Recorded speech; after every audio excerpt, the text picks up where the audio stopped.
What's up, the internet land? It's your girl here, the travel queen herself, the owner, the proud owner of Traveler Safety Travel Agency here in Boston, Mass, and your #1 cruise specialist.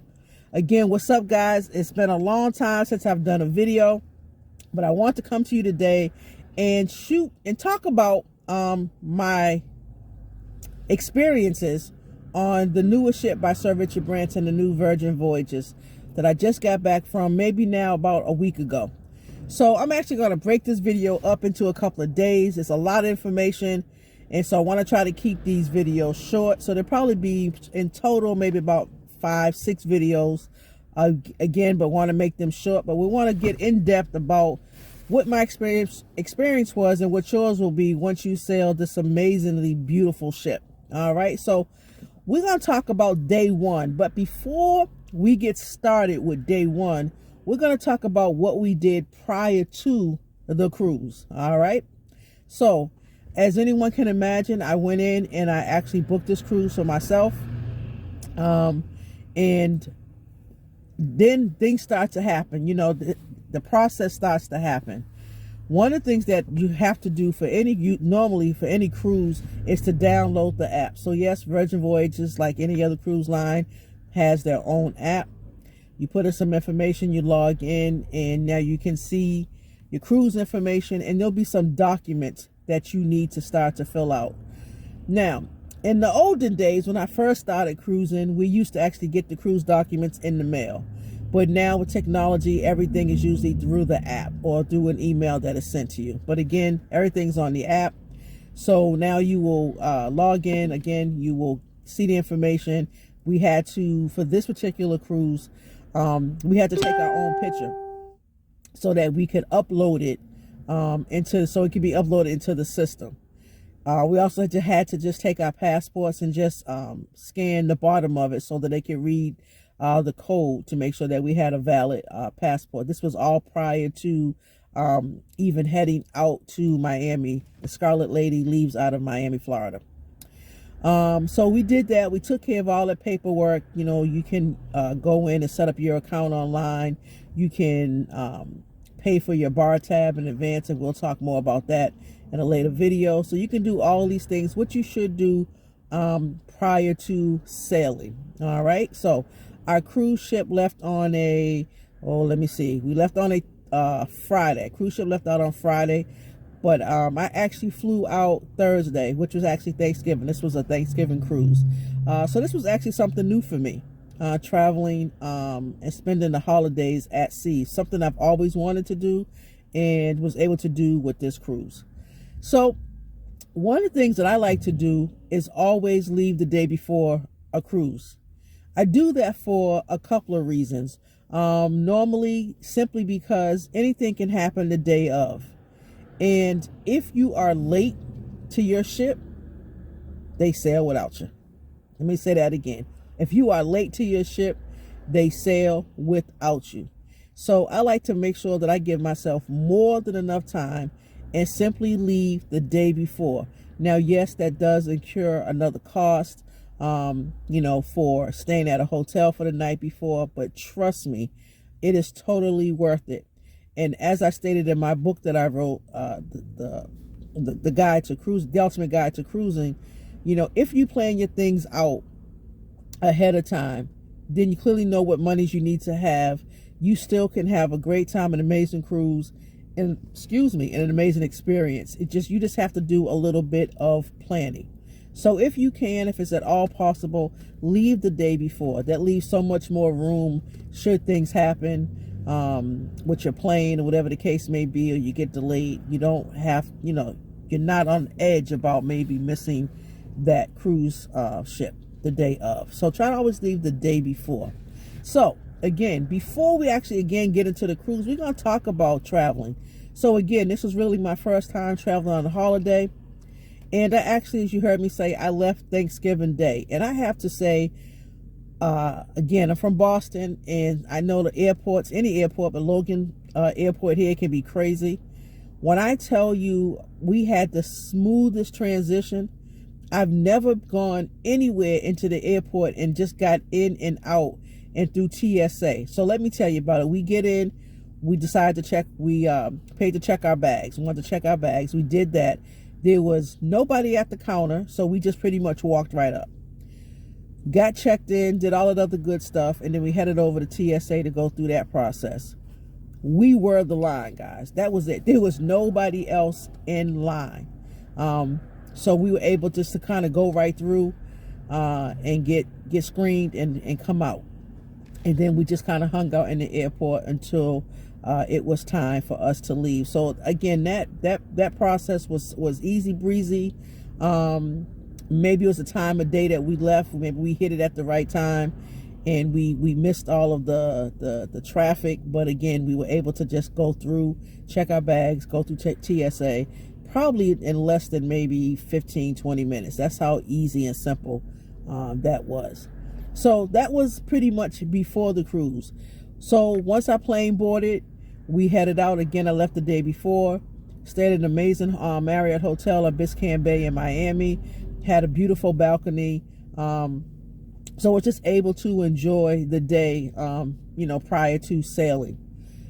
When I got up that morning, happened to go on the balcony and look out, and I could see right across in the water, I could see our ship, I think, as well as Royal Caribbean cruise as well. I forget what ship it was, but it was another ship in port as well. But just to be able to see it from your balcony was absolutely beautiful. Was looking forward, was excited, couldn't wait to actually jump on it and see what it was all about. So we did that. We left about 12. We had a check-in time of, I believe it was 2:30. We had a check-in time of 2:30 on the ship. Now, for cruising, you need to be fully vaccinated. I don't believe the ship was at full capacity, which was also nice. But let's talk about that process. So again, we did a late checkout. We checked out at 12, and we got to the pier. And again, another smooth sailing process. So once we got there, you walk up to go into the terminal, and you check out your phone, and there's someone there greeting you. Everyone was super friendly. Customer service was absolutely amazing. You take out your phone and you scan a QR code. Now, remember, I said in the beginning, we had to fill out some paperwork that was online. So one of the things that Virgin does is that they do a COVID screening, do the test, the rapid test, for free, done right at the pier, which was absolutely amazing. And it just, again, seamless is the way that, only word I can use to describe how easy and simple this process was. So again, you take your phone, you scan a QR code, it pulls up a questionnaire, answer those few questions, you get in line, you go over to a desk. Again, they kind of check you in, make sure they have all the right information. Then they send you over to the right to take your actual COVID test. Once that's done, you go upstairs and you just kind of sit and wait. They will actually email you the results to you. So you sit upstairs and you just wait until your email comes through. It says negative. Now you can actually board the ship. So again, our check-in time was about 2:30. We might have got there a little bit before. They tell you not to get there super early because that doesn't necessarily guarantee you that you will get in earlier.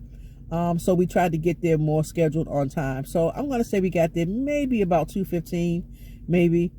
I want to say probably by 3 o'clock, if not a little bit before 3, we were actually on board the ship. Cool thing about Virgin is that they don't sail until 7. We didn't sail off until 7. So we had pretty much all day to view the beautiful skyline of Miami, and as well as tour the ship and explore the ship and figure out where things were. So that was before and part of day 1. Again, I don't want to make these videos super long, but I really want to take my time and kind of break down what this experience was, because it really was a great experience. Virgin Voyages is all adults only, 18 plus, no kids. So it really was a great time and a great cruise. So again, we got on board, we just kind of acclimated ourselves. We found our cabin. We stayed aft, so we stayed in the front of the ship, which was very nice. And again, if you guys have seen the pictures, if you follow me on Facebook, I clearly took a lot of pictures and a lot of video. Very, very nice. You know, once we got to the pier, they did take our luggage. And then, of course, you know, if you cruise before, then you know magically your luggage appears at your door at some point.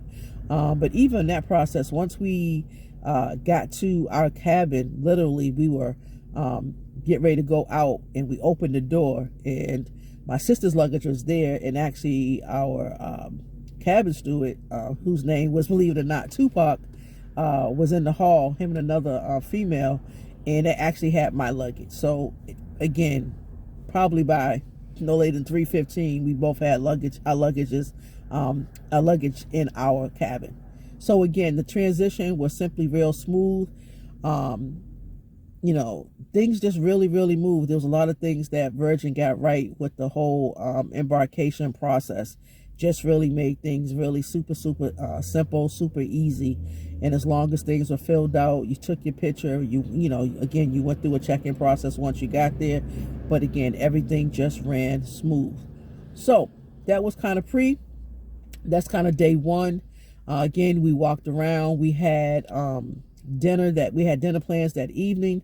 Now, I will say this: one of the things that I like about Virgin that you don't necessarily get on other cruise lines is that they have 20+ eateries on this ship, and everything is included. Everything is included. Now, there are certain restaurants, because of the popularity of them, that they fill up, so you do have to make reservations. And again, those are one of those things that you can do prior to, you know, getting on the ship. If you download that app, pretty much after you book your cruise in a few days or so, you'll be able to go in and start to book your reservations for the different restaurants. So we did have restaurants, we did have dinner reservations for a restaurant called Razzle Dazzle, which is vegan friendly. It did have some regular food as well. Kind of great atmosphere. They had this crazy drink that had a drink in it, but that had popcorn on the top. I mean, it was just crazy. So that was our dinner reservation for that Friday night that we were leaving. I think our reservations were like at 6:30, 6:45. And so we were pulling off, we were in the dining room. We was in the restaurant having dinner when our ship actually pulled off at about 7 p.m. that evening. So that was kind of day one. We just kind of, again, got there early, got acclimated to the ship, and, you know, got ready to have, prepare ourselves for dinner that evening. So listen, that's about day one. I'm not going to, again, I don't want to make these videos super long. We're already at 13 minutes. Again, there's so much more to talk about. That was just day one. That was just the that was getting on the ship. That was, you know, discovering the ship and having dinner. Again, if you guys aren't following me on social media, there will be a link following this video. Follow me, check out the pictures. There's a whole album there called Travel Is My Life. What I call the Virgin Voyages edition or something like that. But you guys will clearly see it. It was Thanksgiving weekend, so it was a great time. And stay tuned. I'll come back tomorrow, and we're going to talk about maybe a little bit more on day one. And then we're going to move right into day two and what we did. All right. So until the next video, guys, I appreciate you all. Wishing you peace, blessings, and prosperity. And as always, peace.